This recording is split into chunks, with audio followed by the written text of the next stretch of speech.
Bonjour à tous, bienvenue dans cette nouvelle vidéo. Aujourd'hui je vous représente une moto, j'ai la chance d'avoir un de mes abonnés très gentil qui m'a prêté cette moto qui est toute neuve, qui est encore en rodage, donc un grand merci à lui pour sa confiance. C'est la toute nouvelle Royal Enfield Himalayan 450. Donc c'est un essai express, c'est un essai qui n'était pas prévu, donc je vais lancer ça sur la chaîne, cette notion d'essai express, où des fois je vais essayer une moto comme ça sans que ce soit forcément prévu. Du coup c'est un essai qui va être plus rapide et qui va être moins détaillé que ce que je fais d'habitude, puisque je ne suis pas renseigné sur toutes les infos de cette moto. Donc moi je la trouve super jolie, j'aime bien la bouille, je connaissais pas du tout Royal Enfield, c'est la première fois que je conduis une Royal Enfield. Le coloris noir et doré là est vraiment sympa. Donc cette moto elle est motorisée par un moteur monocylindre de 450 cm3, ça fait une bonne cinquantaine de chevaux. C'est une moto donc typée trail, hein, assez haute et assez fine. Il m'a dit que ça consommait vraiment rien du tout, que c'était une moto qui est très économique en carburant. C'est une machine qui vaut a priori dans les 6500 € si je ne me trompe pas. J'aime bien ce coloris noir et doré, hein. Vraiment c'est très joli. Elle a des jantes à rayons avec les jantes anodisées dorées, tous les autocollants là dorés orangés avec les protections en noir mat, c'est vraiment très joli.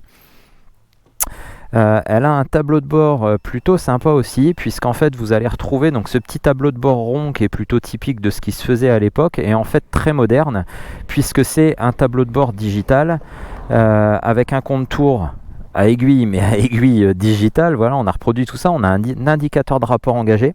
Vous avez un petit bouton ici qui va vous permettre de naviguer dans les menus de la moto, changer les paramètres. Alors j'ai pas tout testé, hein, mais je sais que voilà, on peut se balader dans tout ça. On a plein d'infos qui sont disponibles.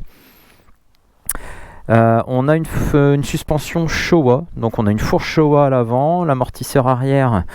Je ne sais pas si c'est un Showa aussi, je pense pas vu la couleur du ressort. Le système de freinage, je ne saurais pas vous dire ce que c'est, pour être tout à fait honnête. Il est siglé Royal Enfield ici, je ne sais pas qui est-ce qui le fabrique pour eux. Alors voilà un peu globalement cette moto, hein. Je ne vais pas m'attarder pendant des heures sur la présentation à l'arrêt, et ce que je vous propose, comme c'est un essai express, c'est qu'on parte tout de suite rouler et puis se rendre un petit peu compte de ce que ça donne cette petite Royal Enfield. Alors me voilà au guidon. Et je vois déjà des trucs sympas, parce que là vous avez un indicateur avec la béquille dépliée. Hop, je replie ma béquille, donc ça c'est assez cool. Voilà, le petit bicylindre qui démarre tout seul, qui fait un petit bruit plutôt sympa je trouve pour un silencieux d'origine. Donc là on a une position qui est pas si haute en fait, hein. Je fais 1m78 et je suis les deux pieds posés à plat par terre. Donc pour un trail c'est plutôt cool. Le réservoir est très fin, la moto est très fine comme c'est un monocylindre. Donc on est plutôt pas mal installé. Je trouve la selle assez ferme. On va voir ce que ça donne en roulant. On est parti.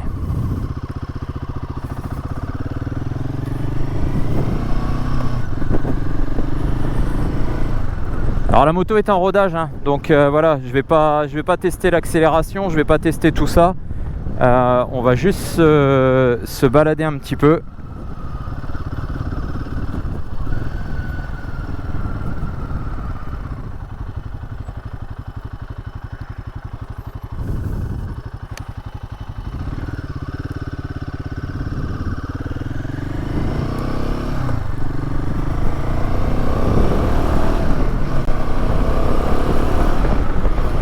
Voilà, 3-4 000, le moteur est assez coupleux déjà, on sent bien le monocylindre.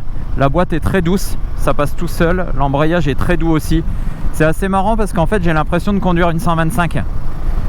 J'ai l'impression en termes de gabarit et de douceur des commandes de conduire une 125, alors qu'on est sur une 450 qui fait une cinquantaine de chevaux. Donc quelqu'un qui cherche une moto pour faire voilà, les trajets quotidiens de la ville, de la petite route et tout, je pense que c'est un excellent choix.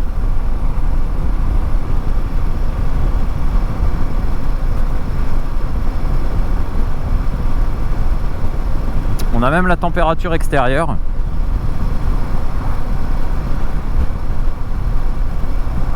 Alors là on peut faire défiler, je sais pas ce qu'on peut faire défiler, non j'ai juste mon trajet, trajet 1, trajet 2.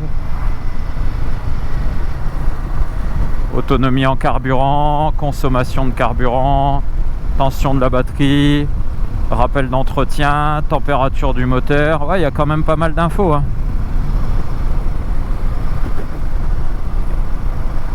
Et il y a une application, donc il m'expliquait qu'il y a une application Royal Enfield que vous pouvez installer, qui est connectée à l'écran et qui va vous permettre notamment d'envoyer les infos de votre GPS sur l'écran. Alors vous avez juste des indications avec des flèches, mais voilà, ça permet quand même d'envoyer les infos du GPS dessus, ça peut être plutôt utile.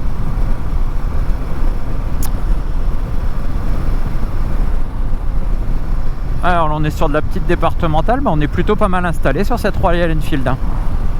Si j'ai tout de suite une petite remarque, je trouve la selle et la suspension arrière un petit peu ferme. La fourche travaille très très bien, on sent que c'est une fourche Showa. L'amortisseur arrière un peu ferme, la selle un peu ferme. La position de conduite est vraiment bonne. J'ai les pieds qui sont assez bas, j'ai les jambes qui sont très serrées. Le guidon tombe sous la main mais vraiment parfaitement, aussi bien en termes de largeur que d'éloignement. Je suis assis parfaitement droit, on est vraiment très bien. Ce qui permet d'envoyer la moto très facilement, elle est très légère à emmener.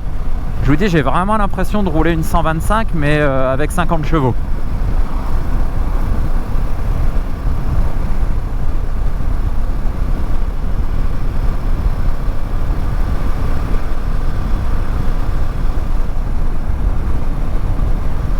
Alors j'ai personne derrière moi, je vais tester un peu les freins mais sans freiner trop fort, pareil parce que la moto est en rodage.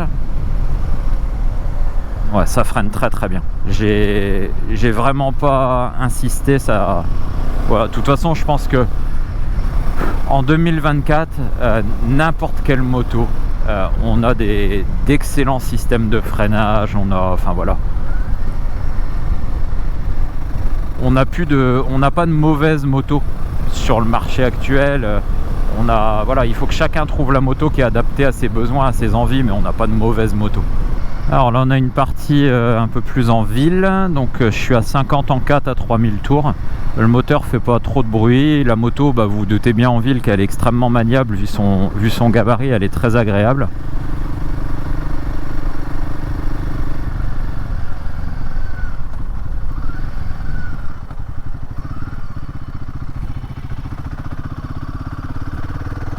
Ça repart, alors là je suis reparti vraiment sur un filet de gaz parce que c'est un mono quand même, mais ça repart plutôt bien à bas régime.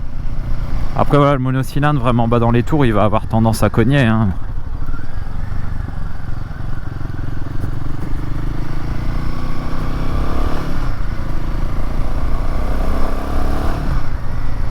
On sent vraiment ce regain de couple aux alentours de 4000. C'est assez agréable parce que là ça permet d'enrouler quand même sans le moindre problème, sans forcer et sans la monter dans les tours. Donc ça c'est plutôt cool.